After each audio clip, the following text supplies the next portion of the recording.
चतुर्थ नंद। एक बार राजकुमार अशोक ने कुरु जांगल देश से राजा वीरशोक का समाचार प्राप्त किया। पिता के समाचार को सुनकर वह अशोक अपने माता पिता को याद करता हुआ अपने देश जाने के लिए अति आकुल व्याकुल हुआ। राजकुमार अशोक ने राजा मघवा के सामने देश लौटने और अपने माता पिता से मिलने की इच्छा प्रकट की। तब राजा मघवा ने उदार चित्त से एवं किंचित दुख के साथ अशोक और रोहिणी को विदा किया। उस समय माँ ने अपनी पुत्री के उत्तम भविष्य के लिए कुछ शिक्षाएं दी, क्योंकि सज्जनों का तो यह स्वभाव है। माँ ने इस प्रकार कहा, हे सुपुत्री, श्रेष्ठ और कुलीन घर की कन्याएं शीलवान, दोनों कुलों को प्रकाशित करने वाली, दीपिका, धर्मवर्धका, विनम्र और सरल होती हैं। हे पुत्री, ससुर को पिता तुल्य, सास को माता तुल्य, ज्येष्ठ को बड़े भाई के समान, देवर को छोटे भाई के समान और ननद को बहन के समान सदैव आदर और स्नेह देना, सभी के प्रति मृदु व्यवहार करना एवं विनय पूर्वक वार्तालाप करना, ये कुलांगना के सहज लक्षण हैं। अपने समान आयु वालों के प्रति अहंकार से रहित प्रवृत्ति करना, उनके गुणों के वर्धन के लिए कदाचित उनके दोषों की उपेक्षा भी करना, अपने पति के हृदय को जीतने में समर्थ होना, उनकी आज्ञा का पालन करना, उनकी मनोनुकूल प्रवृत्ति करना एवं सदैव अहंकार से रहित संभाषण करना, उनके हितकर प्रिय और कटुक वचनों को भी अच्छे मन से स्वीकार करना, क्योंकि भारतीय संस्कृति में पति सदैव ही पूज्य होते हैं। जाने अनजाने में हुई गलती का दोष कभी किसी को नहीं देना। अशुभ निमित्त मिलने पर कभी भी मन खराब नहीं करना। अहो पुत्री, पूर्वबद्ध पाप कर्मों की निर्जरा के लिए महामंत्र की जाप करना, पर्व के दिनों में अपनी शक्ति के अनुसार उपवास करना, जिन भक्ति, निर्ग्रंथ गुरु की सेवा, तीर्थ वंदना, स्वाध्याय और पात्रदान के माध्यम से अपने पुण्य को सदैव वृद्धिंगत करना। अहो मेरी आंखों की तारिका, तुम सदैव विनय पूर्वक समीचीन बुद्धि से अपने पति का राज कार्यों में सहयोग करना। अहो पुत्री, यदि कदाचित आपके महाराज प्रजा के प्रति अति कुपित हो जाएं, तो उनके क्रोध को शांत कर शांत चित्त से प्रजा को क्षमा कराना। धर्मात्मा, दुर्बल और असहाय जनों के लिए दया का सिंधु बनना। ममत्व भाव से अपनी प्रजा के लिए सदैव वात्सल्य प्रदान करना। राजकुमार अशोक की अर्धांगिनी होने से सदैव उनके सुख और दुख का अनुभव करती हुई उन्हें धर्म में अनुरक्त करना। इस प्रकार माता से शिक्षा ग्रहण कर उस रोहिणी ने स्वयं को पुण्यवती माना। उचित ही है, पुण्य के बिना माता, पिता और गुरु की शिक्षा ग्रहण करने में कोई समर्थ नहीं होता। अनंतर अशोक ने पिता मघवा के चरणों में प्रणाम कर विनय व उत्साहपूर्वक सकुशल अपने देश जाने की आज्ञा प्राप्त की। राजा मघवा के आदेश से उत्कृष्टता से उनके जाने के सभी प्रबंध कर दिए गए थे। दुख मिश्रित उत्साह से उन्होंने अपनी पुत्री और दामाद को विदा किया। राजा ने विपुल धन धान्य, साधन, वस्त्र, आभूषण, हाथी, घोड़े इत्यादि प्रदान किए एवं अपनी पुत्री की सेवा हेतु विश्वस्त दास दासी भी प्रदान किए। अपने पुत्र के आगमन को सुनकर राजा वीरशोक के आदेश से हस्तिनापुर नगरी को अति हर्ष के साथ बहुत रत्नों और मोतियों द्वारा नई दुल्हन की तरह मंडित किया गया। उस समय अमरावती के समान शोभायमान उस शुभ नगरी में सभी प्रजाजनों ने अपने राजकुमार व नववधू का अति उत्साह के साथ स्वागत किया। उस राज्य में प्रतिदिन धन, धान्य, समृद्धि, सुख, शांति उसी प्रकार वृद्धिंगत हो रही थी जिस प्रकार शुक्ल पक्ष में चंद्रमा वृद्धि को प्राप्त होता है। वहाँ की शोभा को देखकर प्रतिदिन ऐसा प्रतिभासित होता था जैसे नंदीश्वर द्वीप में कार्तिक, फाल्गुन और आषाढ़ की अष्टानिका ही हो अथवा शुभ बसंत महोत्सव ही हो। नर और नारी प्रतिदिन भक्ति पूर्वक जिनेंद्र प्रभु की अर्चना पूजन करते थे। वहाँ के श्रावक जिनेंद्र प्रभु के प्रति उसी प्रकार आकर्षित होते थे जिस प्रकार पराग पर भ्रमर आकर्षित होता है। सर्व श्रावक श्राविका निष्ठा पूर्वक अपनी शक्ति के अनुसार निज कल्याण के लिए शील व्रत, उपवास व अन्य नियमों का भी पालन करते थे। अचानक एक दिन धर्मनगरी हस्तिनापुर के निकट नंदनवन के समीप ऋतुधारी मुनिराज पधारे। उन अवधि ज्ञानी निर्ग्रंथ मुनिराज का आगमन सुनकर राजा ने अति हर्षपूर्वक अपने राज्य में घोषणा कराई कि धर्म की प्राप्ति के लिए राज परिषद के साथ राजा भी मुनि दर्शन हेतु जाएंगे। सभी पुण्यवान जीव भी पुण्य कार्य के लिए अवश्य चलेंगे। उस रात्रि में सभी सम्यक दृष्टि जीव मुनि दर्शन के लिए अति व्याकुल थे, जबकि मिथ्या दृष्टियों ने राजा की आज्ञा को बाधा समझा। सम्यक दृष्टि जीव ही जिनेंद्र प्रभु और मुनियों के दर्शन और जिन महोत्सव हेतु उत्सुक होते हैं, और मिथ्या दृष्टि जीव तो अनुत्सुक ही होते हैं। पुनः घोषणा के अनुसार राजा, राज परिवार, नागरिक भक्ति पूर्वक श्री निर्ग्रंथ मुनिवर के दर्शन के लिए गए। वहां पहुंचकर राजा ने श्री गुरु के गुणानुराग से उनकी प्रदक्षिणा की। पुनः निर्ग्रंथ गुरु की स्तुति कर उन गुरु के चरणों में ही बैठ गए। तब धर्मामृत को प्राप्त करने के लिए राजा वीतशोक प्यासे चातक के समान निर्निमेष दृष्टि से उन निर्ग्रंथ गुरु को निरखने लगा। पुनः राजा ने दोनों हाथों को जोड़कर विनय भाव से भक्ति पूर्वक निजात्मा को तृप्त करने के लिए धर्म का उपदेश देने हेतु मुनिराज से प्रार्थना की। तब राजा के धर्म भाव को देखकर मुनिराज ने प्रसन्न होते हुए सभी भव्यों के कल्याण के लिए उपदेश दिया। श्रमण धर्म और श्रावक धर्म के भेद से धर्म दो प्रकार का जानना चाहिए। महाव्रत रूप प्रथम धर्म श्रमणों का है एवं मनोव्रत रूप द्वितीय श्रावकों का धर्म है। विशेषता ये है, श्रमण धर्म उसी भव से भी निर्वाण का कारण है तथा श्रावक धर्म सदा ही परंपरा से मोक्ष का कारण है। श्रमण और श्रावकों के धर्म का मूल अहिंसा जानना चाहिए। इसीलिए सर्व प्रकार से सब जीवों की रक्षा करनी चाहिए। श्रमण तीनों योगों से षट निकाय के जीवों की हिंसा का त्याग करते हैं और श्रावक 10 जीवों की हिंसा का त्याग करते हैं। अहिंसा, सत्य, अचौर्य, स्वदार संतोष और परिग्रह परिमाण ये श्रावकों के 5 अणुव्रत कहे गए हैं तथा मोक्ष पद के लिए श्रमणों के अहिंसा, सत्य, अचौर्य, ब्रह्मचर्य और अपरिग्रह ये 5 महाव्रत कहे गए हैं। मुनिराज ने धर्मोपदेश देकर करुणापूर्वक सभी जीवों के कल्याण के लिए मनुष्य पर्याय की दुर्लभता का बोध कराया। हे राजन, 4 लाख योजन वाले लवण समुद्र के दोनों तटों पर जुआ और सैल अलग अलग पड़ा हो, पुनः उनका मिलना फिर भी सुलभ है, किंतु मनुष्य पर्याय सुलभ नहीं है। मुनिराज पुनः दृष्टांत द्वारा समझाते हुए कहते हैं, एक बार एक राजकुमार ने अपने पिता से कहा, हे पिताजी, अब आपकी वृद्धावस्था है, आप यह राज्य मुझे दे दें। तब राजा ने कहा, हे पुत्र, यदि तुम मुझे द्यूत क्रीड़ा में हराने में समर्थ हो गए तो मैं तुम्हें राज्य दे दूंगा, अन्यथा नहीं। सुनो, इस राजभवन में 1008 ऊंचे स्तंभ हैं। प्रत्येक स्तंभ पर 1008 राजहंस पक्षी उत्कीर्ण हैं। उनमें प्रत्येक राजहंस के गले में 1008 माला हैं और उनमें से प्रत्येक हार में 1008 ही मोती हैं। जुए में एक एक मोती को जीतते हुए एक हार जीतना, क्रम से एक एक हार को जीतते हुए एक एक राजहंस पक्षी को जीतना, उन्हें जीतते हुए पुनः एक एक स्तंभ को जीतना, इसी क्रम से सभी 1008 स्तंभों को जीतना। यदि बीच में एक बार भी नहीं हारते हुए तुम जीत जाते हो तो मैं तुम्हें ये राज्य दे दूंगा, अन्यथा नहीं दूंगा। अहो राजन, यद्यपि द्यूत क्रीड़ा में राजकुमार के द्वारा राज्य की प्राप्ति दुर्लभ है, किंतु श्रेष्ठ मनुष्य भव को प्राप्त करना इससे भी ज्यादा दुर्लभ है। जिस प्रकार स्वयंभू रमण समुद्र में चिंतामणि रत्न के गिरने पर उसे पुनः प्राप्त करना दुर्लभ है, उसी प्रकार मनुष्य भव दुर्लभ है। यद्यपि समुद्र में जल की बूंदों को गिनना फिर भी सुलभ है, ज्योतिष ग्रहों को गिनना सुलभ है, किंतु मनुष्य भव की प्राप्ति अति दुर्लभ है। जिस प्रकार अग्नि से जले हुए शुष्क वन की भस्म के परमाणुओं से पुनः उस वन की उत्पत्ति अति दुर्लभ है, उसी प्रकार मनुष्य भव दुर्लभ है। जिस प्रकार ताल वृक्ष से फल का गिरना और उसी समय कौवे का वृक्ष के नीचे से उड़कर जाना एवं फल का उसके मुख में आ जाना अत्यंत दुर्लभ है, उसी प्रकार मनुष्य पर्याय दुर्लभ है।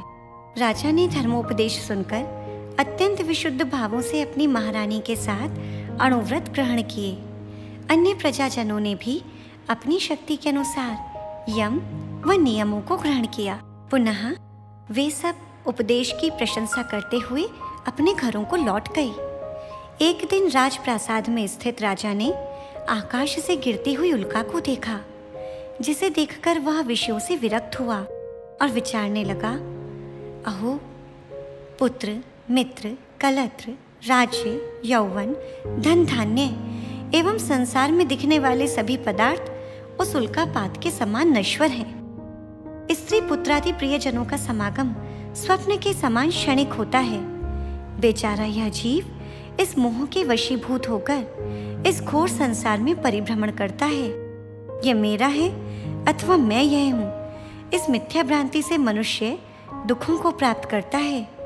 अहो, यह मनुष्य मेरू पर्वत के समान दुखों को भोगता है। कदाचित काकतालीय न्याय से यह नरभव प्राप्त किया है, इसलिए संसार के जानने वाले लोगों को अपने हित में कभी प्रमाद नहीं करना चाहिए। इस प्रकार राजा वीतशोक संसारशयी रूप भोगों से विरक्त हुआ।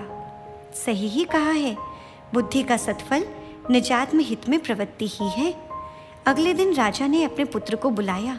वह पुत्र आकर हाथ जोड़कर खड़ा हो गया।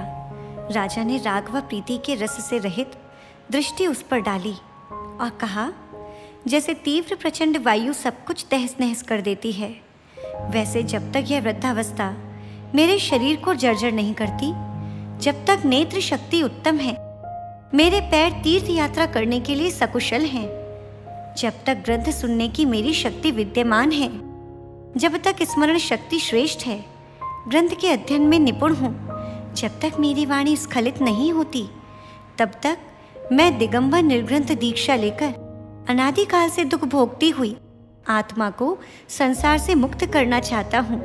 मैं अपना कल्याण करना चाहता हूँ। तुम मेरा सहयोग करना, तनिक भी विरोध नहीं करना पुत्र, क्योंकि यह राज्य लक्ष्मी संसार की परंपरा का हेतु है। अभी तक मैंने अपने सभी कर्तव्यों का पालन किया है। अब तुम राज्य पद ग्रहण करो। तुम मर्यादा पूर्वक समुद्र पर्यंत पृथ्वी का पालन करना। देखो, व्यसनों से दूर ही रहना। प्रजा के अभ्युदय के लिए समीचीन कार्य करना। यदि कदाचित कोई कष्ट या आपत्ति प्रजाजनों पर आ जाए तो उसे दूर करना। गुप्तचरों के माध्यम से प्रजा के कष्ट का पता लगाकर उन्हें दूर करते रहना। दूरदृष्टि से जानने के लिए, अर्थात दूर की स्थिति देखने के लिए गुप्तचरों को ही तुम अपने चक्षु के समान समझना। नीतिज्ञ कहते हैं कि लोगों से अनुराग करना और उनसे अनुराग प्राप्त करना ही विभूति का कारण है। कभी प्रजाजनों का विरोध नहीं करना। विपदा से रक्षा के लिए अपने परिवार को वश में करना। कृतज्ञता से उनका पालन करना, क्योंकि कृतज्ञ व्यक्ति समस्त लोगों को खिन्न कर देता है। साम, दाम, दंड व भेद नीतियों से निष्ठापूर्वक राज्य संचालन करना एवं राजा के 6 अंतरंग शत्रुओं पर सदैव विजय प्राप्त करना। वृद्ध, पुरोहित और मंत्रियों से विचार विमर्श करके ही कार्य करना। सभी के सुख के लिए सदैव दंड नीति और पुरस्कार नीति का पालन करना। तुम अपने विचारों को सदा गुप्त रखना। जिन कार्यों को तुम करना चाहो उनका किसी को पहले से ही पता नहीं लगने देना। कार्य की समाप्ति होने के पश्चात फल को देखकर लोग उसका केवल अनुमान ही लगा सकें। ध्यान रखना, जो अपनी मंत्रणा को गुप्त रखता है और दूसरे की गुप्त मंत्रणा को प्रकट कर लेता है, वह अपने शत्रुओं के लिए अजेय होता है। हे पुत्र, राज्य संचालन करते हुए प्रतिदिन धर्म का पालन करना एवं सभी दिशाओं और विदिशाओं में निर्मल कीर्ति विस्तृत करना। इस प्रकार राजा वीतशोक ने अपने पुत्र को शिक्षा के साथ राज्यभार प्रदान किया। पिता के अनुरोध से पुत्र ने भी राज्य स्वीकार कर लिया। उचित ही है कि सुपुत्र वही है जो पिता के अनुकूल वृत्ति करे। पुनः राजा वीतशोक ने सभी को अनित्य आदि भावना के उपदेश से संबोधित कर दिगंबर दीक्षा ग्रहण करने के लिए सभी की अनुमति प्राप्त की एवं शीघ्र दीक्षा हेतु तत्पर हुए। कदाचित व्याकुल चित्त से युक्त सभी ने वियोग और हर्ष के मिश्रित भावों से अपनी शक्ति के अनुसार धर्म करने का संकल्प ग्रहण किया। पुनः राजा वीतशोक पापों का संहार करने वाले उन श्री गुणधर्म मुनिराज के चरणों में पहुंचे, जिनके दर्शन से ही लोग सम्यक्वादी गुण प्राप्त कर लेते थे, जिनकी वंदना व भक्ति शोक, अपयश, भय और रोग को हर लेती थी। जिनकी भक्ति इष्ट वस्तु की संप्राप्ति और अनिष्ट वस्तु व जनों के वियोग का कारण थी। सही तो है, श्री मुनिराज के दर्शन से शोक, भय, शत्रुता और रोग नष्ट होते हैं तथा सुभिक्षता, सुख, शांति, समृद्धि तथा निरोगी देह होती है। राजा वीतशोक ने श्री गुरुधर्म मुनिराज से संसार के दुखों को नष्ट करने वाली, सभी सुखों को करने वाली नई ग्रंथ दिगंबर दीक्षा के लिए निवेदन किया। श्री मुनिवर ने संसार शरीर भोगों से विरक्ति प्रदान करने वाला उपदेश दिया, जिसे सुनकर राजा परम वैराग्य भाव से युक्त हो गया। उसने कहा, हे भगवान, कृपा करके आप मुझे महाव्रतों, गुप्ती व समितियों से मंडित करें एवं मोक्ष व्रत के संस्कार प्रदान करें। तब श्री गुरुधर्म मुनि के समीप राजा वीतशोक ने सर्व परिग्रह को त्याग कर निजात्म कल्याण के लिए श्रेष्ठ निर्ग्रंथ दीक्षा ग्रहण की। मन, वचन, काय व कृतकारी तनुमोदना से हिंसा, झूठ, चोरी, अभ्रम व परिग्रह का त्याग किया। श्री वीतशोक मुनिराज ने 5 महाव्रत, 5 समिति, पंचेंद्रिय निरोध, षडावश्यक, 7 विशेष गुण, इस प्रकार 28 मूल गुणों को धारण किया। 22 परिशह जय और 12 तप कर्मों का क्षय करने में समर्थ है। परिशह जय व तप ये दोनों ही निर्वाण मार्ग में गमन करने के लिए 2 चरण के समान है। कर्म निर्जरा के लिए संवर कारण जानना चाहिए। समत्व के प्रभाव से योगी निर्वाण पद प्राप्त कर लेता है। निर्ग्रंथ साधुओं के 5 चिन्ह होते हैं: कमंडलू, पीछी, दिगंबरत्व, पानी पात्र में भोजन लेना और पैदल विहार करना। जो कोई भी निर्ग्रंथ साधु बाह्य चिन्हों से युक्त हैं, वे पुण्यवंत और पूज्य हैं। धर्म की रक्षा के लिए उन्हें आहार आदि देना चाहिए। मुनि वीतशोक ने सदा ही निर्दोष संयम का पालन किया। मुनिवर ने परम रूप आत्मविशुद्धि और बहुत रिद्धियों को प्राप्त किया। वर्षा काल में वृक्ष मूल में, शीतकाल में नदी के तट पर, ग्रीष्म काल में पर्वत के शिखर पर वे कर्मक्षय के लिए ध्यान किया करते थे। श्री ऋषिराज ने संयम के प्रभाव से तृण के समान अवधि ज्ञान व मनःपरय ज्ञान को प्राप्त किया। पुनः घातीय कर्मों के नष्ट होने पर फल के समान शुभ केवल ज्ञान को प्राप्त किया। शुक्ल ध्यान के बल से संयोग केवली अवस्था को प्राप्त करके नाना देशों में सभी के कल्याण हेतु विहार किया। तब गंधकुटी में विद्यमान जिनेंद्र देव की दिव्य ध्वनि निसृत हुई। जिन धर्म देशना से सभी के कल्याण का मार्ग प्रशस्त हुआ, जिससे किन्हीं भव्यों ने मोक्ष प्राप्त किया तो किन्हीं ने संयम, किन्हीं ने अणुव्रत ग्रहण किए तो किन्हीं ने उपशम सम्यक्त्व प्राप्त किया, किन्हीं ने क्षय उपशम सम्यक्त्व प्राप्त किया तो किन्हीं ने क्षायिक सम्यक्त्व प्राप्त किया। कुछ वर्ष पश्चात संयोग केवली अवस्था से वे अयोग केवली हुए एवं अंतर मुहूर्त में सर्व प्रकृतियों का क्षय कर निर्वाण को प्राप्त किया।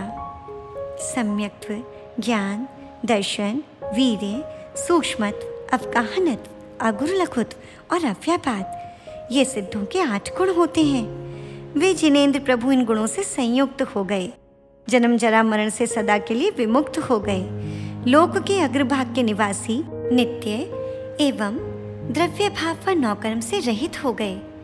उधर महाराज वीतशोक की दीक्षा के पश्चात राजा अशोक संसार शरीर भोगों से विरक्त होकर श्री चिन्ह दीक्षा को ग्रहण करने की इच्छा करते हुए तत्व चिंतन करने लगे।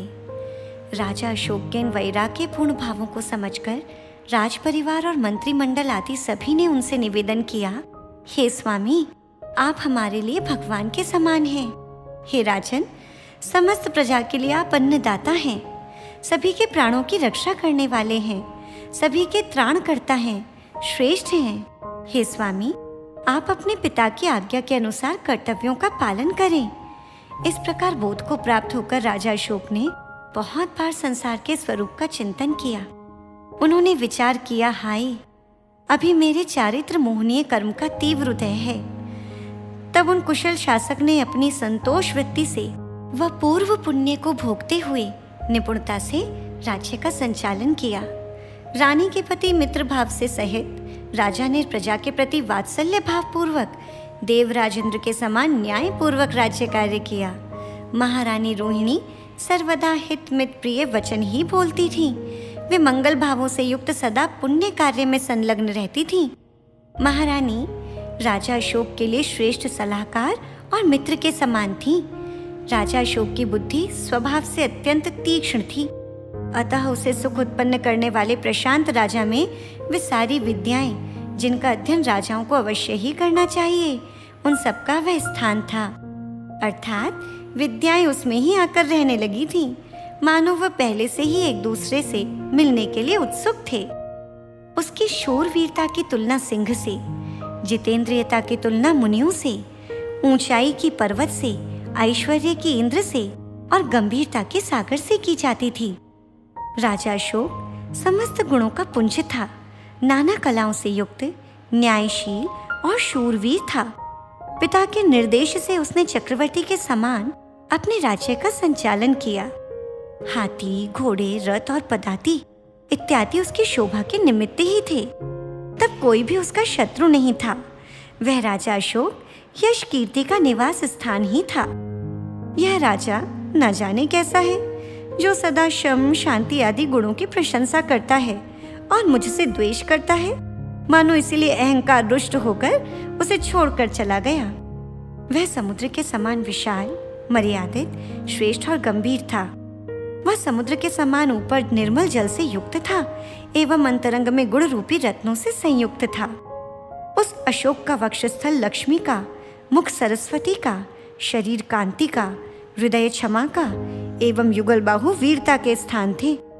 श्रेष्ठ आश्रय को चाहने वाले के समान मानो सत्य, उदारता, क्षमा, दया, विनय आदि गुणों ने भी अपने आश्रय के लिए प्रार्थना की, मानो इसलिए आदर पूर्वक राजा इनका निवास स्थान हुआ। वह राजा अपनी प्रजा के लिए भगवान के समान था, प्रजा का संरक्षण संवर्धन करने वाला था। वह परम विश्वासी, प्राणों के समान प्रिय तथा ओजस्वी था। उसकी नीति की शोभा वैभव से थी, वैभव की शोभा विनय से, विनय की प्रशम व क्षमा से और प्रशम व क्षमा की पराक्रम से थी। वह निर्ग्रंथ गुरुओं का उपासक, श्री वीतरागी जिनेंद्र प्रभु का पूजक, जिन वचनों का व्यसनी और गुरु के वचन सुनने के लिए लोभी था। सप्त स्थानों अर्थात जिन बिंब, जिन चैत्यालय, तीर्थ यात्रा, जिन महोत्सव, जिन आगम, जिन आयतन, जिन पूजा में दान देकर राजा महा आनंद से युक्त होता था, धर्म कार्य से रहित होने पर वह अपना जन्म व्यर्थ ही मानता था। वह शत्रुओं के लिए काल के समान और अपने आश्रित रहने वाली प्रजाजनों के लिए ढाल के समान था। वह दुष्टों के लिए अनिष्टकारी एवं सज्जन व सदाचारियों के लिए इष्टकर था। जिस प्रकार शीतल चंद्रमा के द्वारा कुमुद विकसित होता है, उसी प्रकार राजा अशोक सम्यक दृष्टियों का विकास करने वाला था। जैसे सूर्य से ओस की बिंदुएं नष्ट हो जाती हैं, वैसे ही राजा प्रजाजनों के अवगुणों का नाश करने वाला था। दीनहीन, दुखी जन व पशु पक्षियों के प्रति वह दया से युक्त था।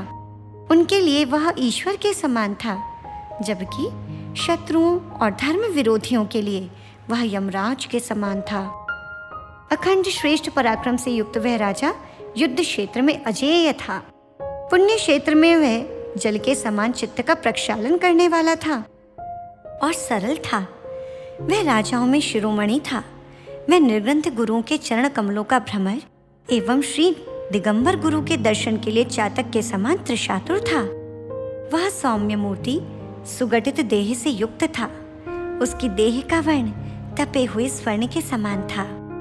वह इष्ट कार्य करने वालों के लिए महाबंधु के समान सहयोगी था। वह राजा बलवानों का बल और दुर्बलों का रक्षक था। वह मर्यादित, कला प्रेमी, तीक्ष्ण बुद्धि वाला एवं संस्कृति का संवर्धक था। वह विद्वज्जनों का सुयोग्य शिष्य, श्रेष्ठ कला नायक, कला विशारदों के लिए आदर्श, सज्जनों के लिए पिता के समान, स्त्रियों के लिए भाई के समान था। वह राजा आदर्श कार्य करने वालों के लिए और अच्छे कार्य हेतु दूसरों को प्रेरणा देने वालों के लिए प्रतिवर्ष पुरस्कार दिया करता था एवं सुख शांति की स्थापना के लिए वह अपराधियों को दंडित करता था। उस राजा का नाम सुनकर दुष्टजन कांपने लगते थे। अपराध के अनुसार तब वाचनिक दंड भी हुआ करता था। वहाँ की प्रजा संतुष्ट थी, क्योंकि वहाँ अपराध बहुत कम थे।